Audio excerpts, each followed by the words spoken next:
Joining me is the interim CEO for the American Camp Association, Henry DeHart. Henry, I thank you so much for your time this morning. I was really hoping to chat with you today, so I appreciate it, sir. Absolutely. Thank you for having me on. You know, camp is such a sacred thing for so many people, myself included. And the event that just took place just rattled, people's faith in it. But first of all, your message to parents and also kids who are now nervous about going off to camp now. Well, parents are nervous. It's understandable they would be nervous. They're asking questions that are reasonable. And, as a former camp director, I can tell you that the thing that camp directors think about first when they wake up and last when they go to bed is the safety of those campers and their care. And camps across the country, not only are they grieving with the camps in Texas, but they are reaching out to parents to help them understand the emergency planning they've done, the processes they have in place. They're giving parents tools to communicate with their children so that parents can feel comfortable having their kids come and have these really enriching experiences this summer. And I think, to just piggyback off what you're saying there, I think the top question for a lot of parents now who are still sending their kids off to camps this summer is, how do I ensure that my son or my daughter is safe when they leave? How do they check that, especially after you hear places like, Kerr County admitting they didn't have any weather sirens there? Should you be calling the camp directly? Should you be calling, city departments? What should moms and dads be doing? Absolutely. Great questions. I would I think camps across the country are welcoming parents to reach out to them. In fact, camps are trying to be proactive in communicating out to the parents. But please, if they have concerns, they should reach out to those camps. There are certain questions they should ask, and they want assurances around those things. I mean, camps regularly do risk assessments. They look for location-specific concerns such as flooding in other parts of the country, wildfires, or maybe even tornadoes. So they should be asking about emergency plans. What emergency plans do the camps have? The emergency plans should take into consideration those local considerations, but also they should ask about the staff training that they do around those emergency plans.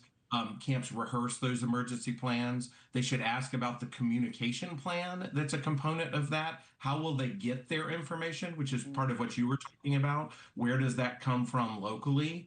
And then what is their plan to communicate back out to parents? A lot of camps are in rural areas. Cell signals may not be reliable. And so camps have very well thought out communication plans back to the parents. So they should be asking about those things. Another really good thing they should ask about is, are the camps in coordination and communication with their local first responders? It's a best practice to connect with them, talk about those plans, help them review those plans. So if they're not hearing that information from the camps, they should absolutely reach out.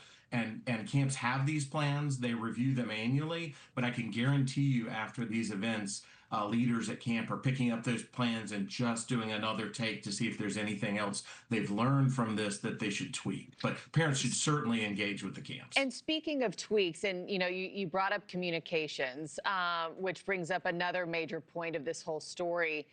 Your take on campers and counselors not having cell phones. I went to an all-girls camp. You weren't allowed to have tech or devices. And frankly, I love that. Kids should unplug for the summer and play and be kids.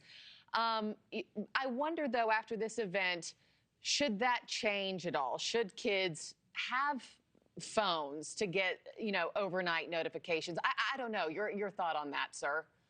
So camps have all sorts of policies around tech and cell phones. One thing we hear a lot is that parents are looking for spaces where their kids can be tech-free, away from social media, away from their phones. When my daughter was a camper, she told me she was relieved when she went to camp. She went for a month, and she didn't have to worry about social media. So it's really seen as a benefit.